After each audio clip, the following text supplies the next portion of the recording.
مجھے کانٹیکٹ کیا. خالد مقبول صدیقی بھائی بھی آئے, جماعت اسلامی کے بھی نمائندے آئے, باقی بھی جماعتوں نے کانٹیکٹ کیا.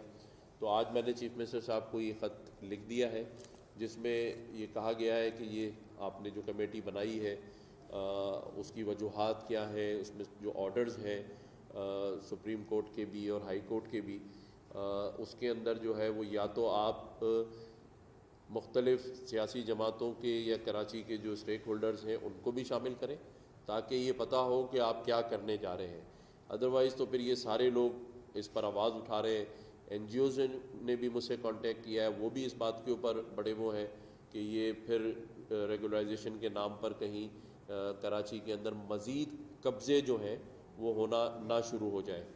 تو آج جو ہے یہ خط ہم نے چیف منسٹر صاحب کو لکھ دیا ہے, یہ بھی آج آپ لوگوں سے شیئر کرنا تھا. اور اب آخری بات یہ ہے کہ دیکھیں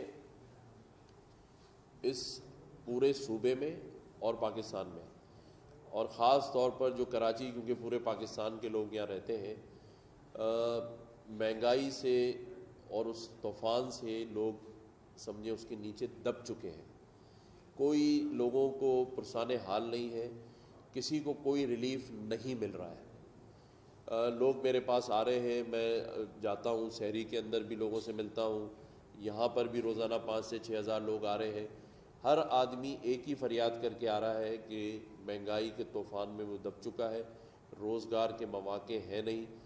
میں یہ سمجھتا ہوں کہ سندھ گورنمنٹ کو اور فیڈرل گورنمنٹ دونوں کو فوری طور پر کوئی بڑے ریلیف کا اعلان کرنا ہے, اور یہ آئندہ 2-4 روز میں کریں کیونکہ لوگ بہت زیادہ پریشان ہیں.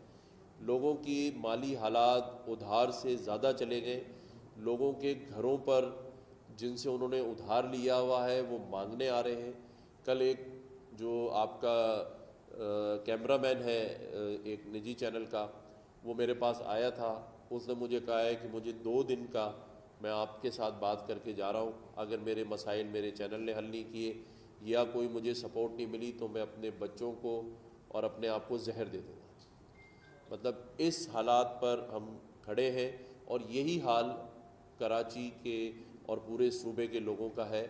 وہ لوگ جو سیلاب کی وجہ سے اس کی زد میں ہیں, جن کے گھر نہیں ہیں, مویشی نہیں ہیں, ان لوگوں تک بھی چیزیں نہیں پہنچ رہی ہیں. اس رمضان میں ہم نے سب نے یہ وعدے کیے تھے کہ ہم سیلاب زدگان کو نہیں بھولیں گے, لیکن آج بھی 21 لاکھ لوگ گھر سے محروم ہیں, اور ان تک بھی جو اشیاء خردمد ہیں وہ نہیں پہنچ رہی ہیں.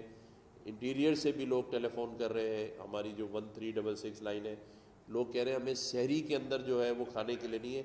اس بار یہ واحد رمضان ہے جس میں بہت بڑی تعداد لوگوں کی بغیر سحری کے روزے رکھ رہی ہے. تو یہ ایک المیہ ہے, اس کے اوپر سب کو بیٹھنا ہے, اور میں یہی آپ سب سے بھی درخواست کروں گا کیونکہ میڈیا ایک بہت بڑا اہم رول پلے کر سکتا ہے ان ساری چیزوں کو لوگوں تک پہنچانے میں, باقی لوگوں کو پہنچانے میں, کیونکہ یہ ایک صدقہ جاریہ بھی ہے. اس وقت جس حال سے لوگ گزر رہے ہیں ان کے تک پہنچنا بھی ایک صدقہ جاریہ ہے کہ ان سے بات کی جائے, پھر مسائل حل ہوں یا نہ ہوں, لیکن لوگوں تک پہنچنا ہے. اور جو ابھی تک ہم پہنچے ہیں یا بات کر رہے ہیں, لوگ بڑے مسئلے مسائل میں ہیں. تو یہ 2 چیزیں تھیں جو میں نے کہا میں آپ لوگوں سے شیئر کر لوں. باقی اگر کوئی سوال کرنا چاہے تو کیا. شکریہ. شروع میں آپ نے کہا کہ ریٹ لسٹ کا ذکر کیا, مہنگائی کا ذکر کیا, کہ اس لسٹ کے مطابق بھی مہنگا سلسلہ کیا. حال ہی میں 48 گھنٹے میں ایک نئی لسٹ آتی تھی, مارکیٹ کمیٹی جو گورنمنٹ آف سندھ کی مارکیٹ کمیٹی وہ تیار کرتی تھی لسٹ اشیاء کی, رمضان کی. لیکن اب مشاہدے میں ایسا نہیں ہو رہا. دوسری چیز یہ ہے کہ جو ریٹ لسٹ میں درجہ اول کے ریٹ ہیں وہ درجہ سوم کا مال جو اس وقت اشیاء رکھی ہوئی ہے, درجہ سوم کا مال درجہ اول کے ریٹ میں سیل ہوتا ہے, اور اس میں 1 روپے کم کر کے یہ کہا جاتا ہے کہ ہم سرکاری لسٹ سے بھی کم پیسوں میں فروخت کر رہے ہیں. یہ ایک بڑا فرق ہے, اس کی روک تھام بھی چاہیے. آپ بالکل ٹھیک کر رہے ہیں. میں نے جیسے آپ کو بتایا نا کہ یہ لسٹیں بند تو گئی ہیں, لیکن یہ لسٹیں مارکیٹ کے لوگ آئے, کمشنر آفس میں بیٹھے, ایک نے ریٹ بتایا, دوسرے نے لکھ لیا اور تیسرے نے نوٹیفائی کر دیا. ایکچوئل لسٹ ہی نہیں ہے یہ. بھئی یہ کیسے ہو سکتا ہے کہ 35 روپے کلو آپ بھی کہہ رہے ہیں اور سلیٹ پہ بھی لکھا ہوا ہے اور بک رہا 80 روپے, اور یہ تو ہول سیل مارکیٹ کا حال ہے. اس کا مطلب جب ریٹیل پہ جائے گا تو یہ 100 روپے ہوگا. اور تیسرے اور چوتھے ہاتھ میں جائے گا تو یہ 120 روپے ہوگا. تو یہ بات بالکل ٹھیک ہے آپ کی کہ ان کو ریوائز ہونا چاہیے ڈیلی بنیاد پر. اور سب سے بڑی بات جو میں نے آج آپ سے کی ہے, جس کو آپ لوگ سب دیکھیں, کہ یہ اصل میں ریٹیلر اور ہول سیلر کا مسئلہ نہیں ہے. یہ آج جو میں نے پریس کانفرنس بلائی ہے یہ بتانے کے لیے بلائی ہے کہ میں دونوں لوگوں سے مل چکا ہوں.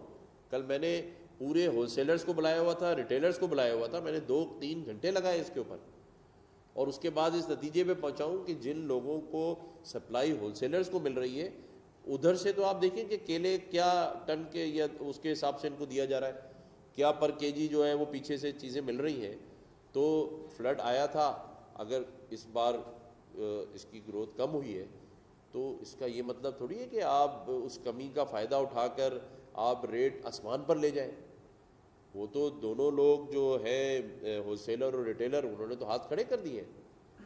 تو اصل تو اب ہم نے یہ بات آج کرنی ہے کہ جو اصل سپلائر ہے ہول سیلر سے پیچھے والے, ان کو پابند کرنا ہے. ان کو خوف خدا چاہیے کہ اس بار یہ مہنگائی آلریڈی 30 سے 40%, 50% ہو چکی ہے. اس کے بعد جو ہے اگر آپ لوگ بھی اپنا 100% نفع رکھیں گے تو غریب آدمی تو کچھ نہیں کھا سکتا ہے. غریب آدمی بھول جائے کہ وہ کوئی فروٹ کھا سکتا ہے یا وہ گوشت خرید سکتا ہے, کچھ بھی نہیں کر سکتا. پانی ویسے ہی اس کو صاف نہیں مل رہا ہے. تو اب یہ مجھے لگتا ہے کہ لوگ یہ رمضان جو ہے صرف کھجور اور پانی پہ گزارا کریں گے.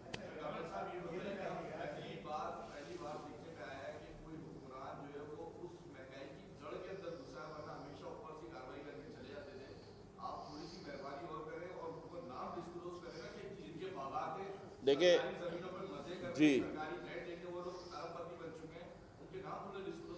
دیکھیں یہ تقریباً فارسٹ کی لینڈ ہے, اور یہ ساری بہت ہی کم قیمت کے اوپر, آپ سمجھیں سال کے 5 لاکھ کا چلان بنتا ہے, اور اس 5 لاکھ میں 200 ایکڑ زمین دے دی جاتی ہے جس پر کیلا کاشت کیا ہوا ہے, باقی چیزیں کاشت کی ہوئی ہیں. اور وہ پھر ایک دفعہ جس کو مل جاتی ہے وہ اس کا مالک بن جاتا ہے. گورنمنٹ کے خزانے میں 5 لاکھ روپے آ رہے ہیں اور کماتا وہ اس سے 5 کروڑ روپے ہے. تو آج وہ 5 لاکھ گورنمنٹ کو دے رہا ہے, تو کم از کم آج اپنے نفع کو ادا کر لے. اور یہ لسٹ میرے پاس ہے, میرے پاس نام آئے ہیں, لیکن میں چاہتا ہوں کہ جس طرح میں نے ہول سیلر کو بلایا ہے, ریٹیلرز کو بلایا ہے, ایک دفعہ میں ان سب کو بھی بلاؤں گا. میں نے سب کو بات کی ہے, تقریباً کو میں بلا کے بات کرنا چاہتا ہوں کہ بھائی آپ کا کیا ایشو ہے. اور اگر وہ نامناسب بات بتائیں گے تو پھر میں دوبارہ میڈیا کو بلاؤں گا.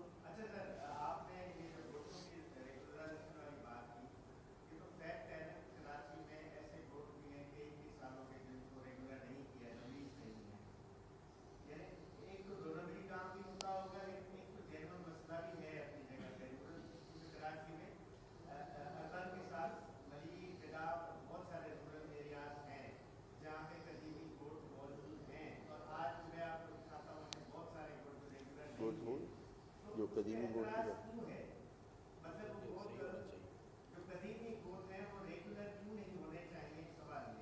دیکھیں, یہ جو میں نے خط لکھا ہے یہ مجھے مختلف سیاسی جماعتوں نے آ کے کانٹیکٹ کیا اور انہوں نے تمام تفصیل بتائی ہے. آپ کو یاد ہوگا میں نے بھی ایک پریس کانفرنس جو پچھلی والی تھی اس میں نے یہ کہا تھا کہ جو قدیم گوٹ ہے ان کو تو ریگولرائز بھی ہونا چاہیے, وہاں بجلی پانی گیس کے کنیکشنز ہونے چاہیے, ان کی بھی روڈ راستے بنا کے دینے چاہیے. گوٹ نہ لگے, اگر وہ شہر میں ہے تو وہ شہر کا حصہ ہونا چاہیے, وہاں اسکول بھی ہو, تعلیم بھی ہو, اس سے کوئی انکار نہیں ہے. میں تو خود یہ مانتا ہوں کہ اگر وہ گوٹ تھے تو آج ان کو شہر بننا چاہیے. لیکن ایسے گوٹ جن کا تذکرہ باقی مختلف سیاسی جماعتوں نے آ کر کیا ہے کہ جی اگر ایک کمیٹی بنائی گئی ہے تو اس کو ٹرانسپیرنٹ بنا دیں.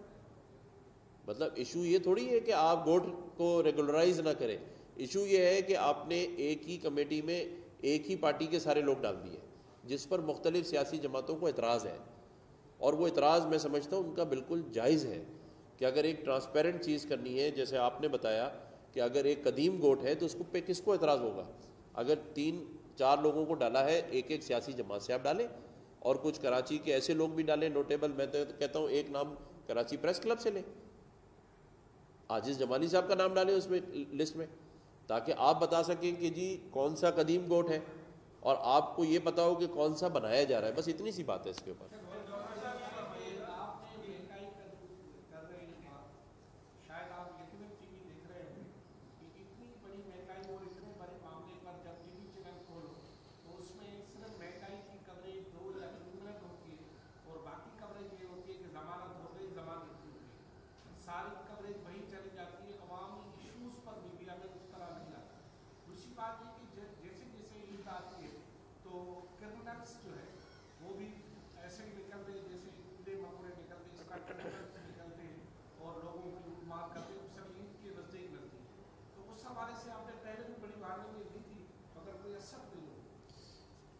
دیکھیں میں تو صرف کوشش کر سکتا ہوں، اور اس صوبے کے آئینی سربراہ ہونے کے ناطے اگر آئین اور قانون کے مطابق کوئی چیز نہیں چلے گی تو اس میں خط لکھوں گا سندھ گورنمنٹ کو، اور وہ خط ہم آئی جی کو بھی لکھیں گے.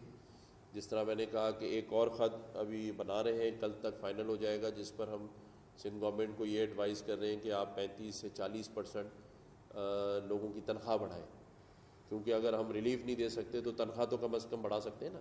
اور ایک عام آدمی کی تنخواہ بھی جو ہے اب کم سے کم 50,000 روپے ہونی چاہیے.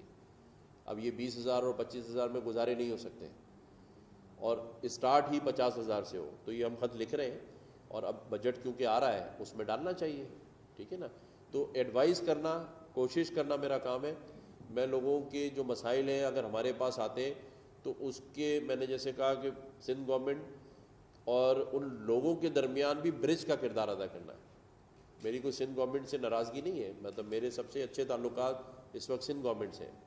ابھی کل ہی مجھے شام میں زرداری صاحب نے ٹیلی فون کی، اور مجھے بڑی خوشی ہوئی کہ وہ دبئی میں ہیں اور ان کی طبیعت بھی ناساز ہے، لیکن انہوں نے مجھے کہا کہ گورنر صاحب آپ ایڈمنسٹریٹر کو کہیں اور مجھے بتائیں کہ یہ جو اینیملز ہیں، جس میں خاص طور پہ جو ہماری جو وہ ہتنی ہے نورجہاں، اس کی طبیعت ٹھیک نہیں ہے، لیکن انہوں نے کہا کہ مجھے پتہ چلا ہے کہ ان کو خوراک بھی پوری نہیں مل رہی ہے.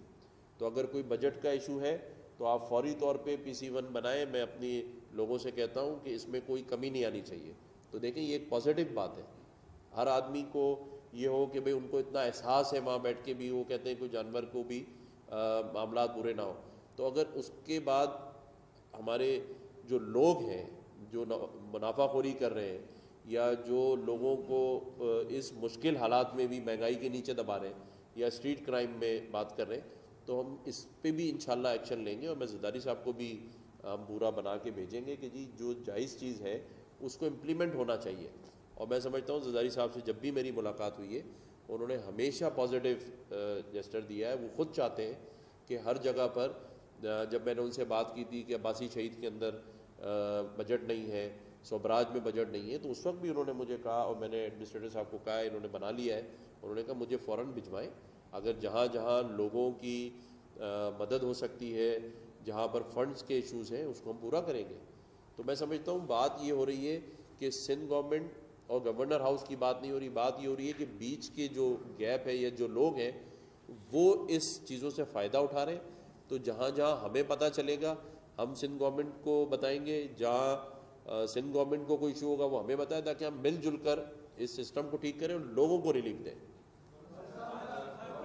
ایک منٹ.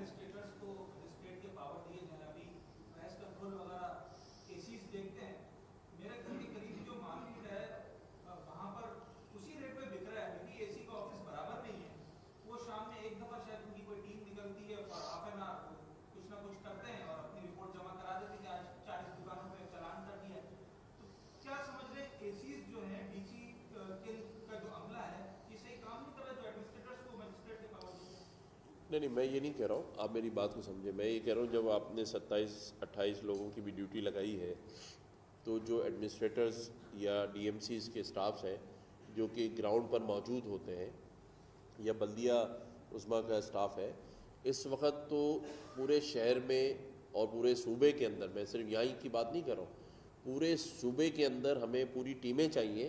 جو اب جیسے آپ نے کہا کہ ایک AC صرف ایک دفعہ چکر لگاتا ہے، تو اگر 4 لوگوں کے پاس یہ پاور ہوگی تو آپس میں طے کر لیں 2-2 گھنٹے کے ساتھ ایک آدمی چکر لگائے.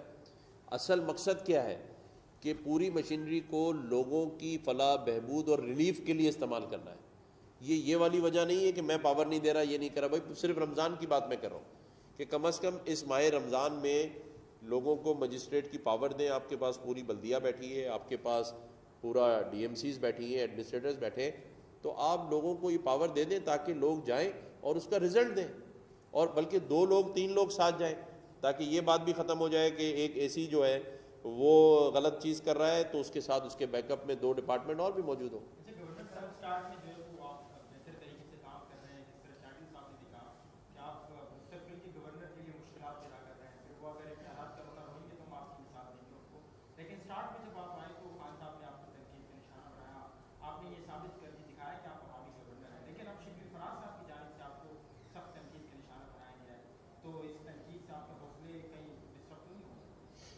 دیکھیں، میں نے تو پہلے دن بھی کہا تھا کہ میرا کام اور عمل بتائے گا کہ میں صحیح کر رہا ہوں یا غلط کر رہا ہوں، اور آج آپ سب بیٹھے ہیں، آپ سب بھی اس بات کی گواہی دیں گے کہ کہیں نہ کہیں کچھ اچھا کرنے کی میں کوشش ضرور کر رہا ہوں۔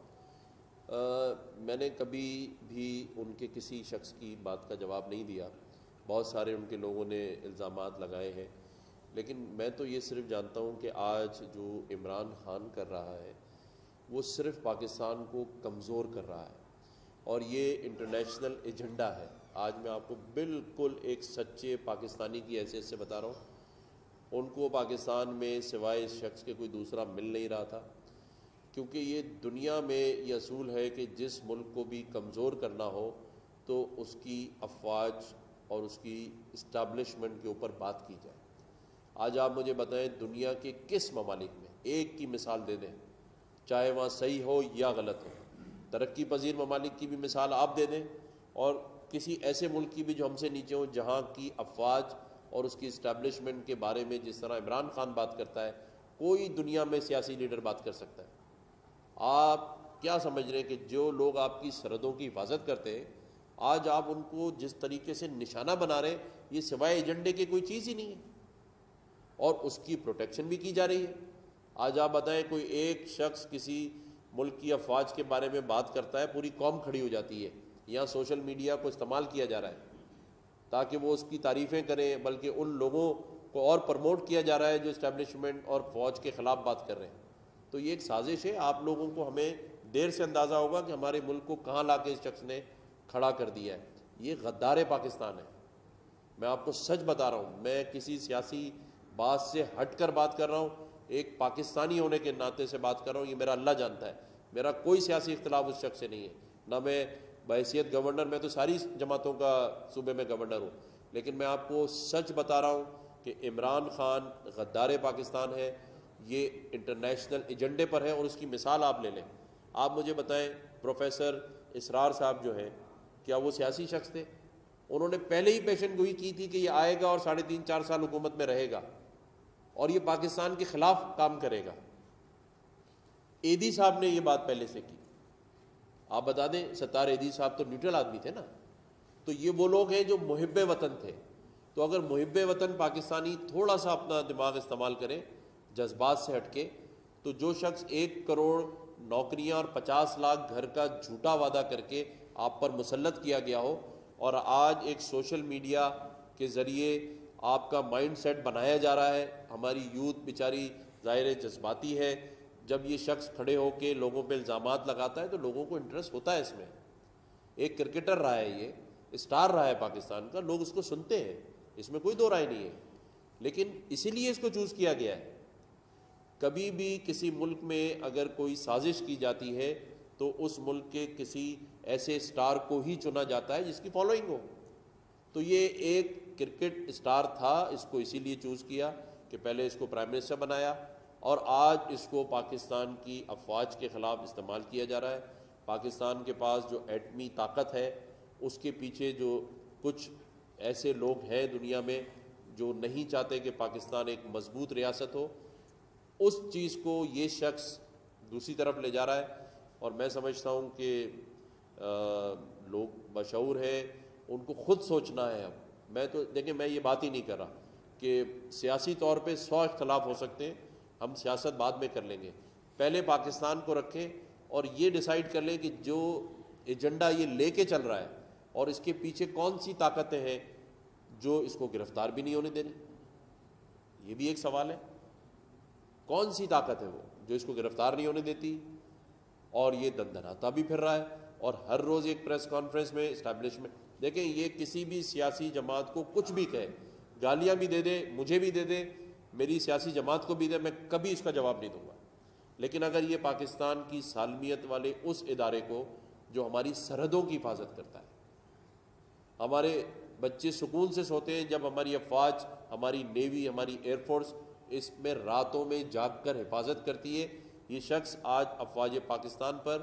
اسٹیبلشمنٹ پہ سوالیہ نشان اٹھا رہا ہے، ان کو بدتمیزی سے بات کرتا ہے، لوگوں کو یہ شعور دے رہا ہے، یہ لوگوں کو ڈال رہا ہے کہ آپ ان کے خلاف بات کریں۔ تو یہ ایک بہت ہی خطرناک بات ہے کسی بھی ملک کی سالمیت کے لیے۔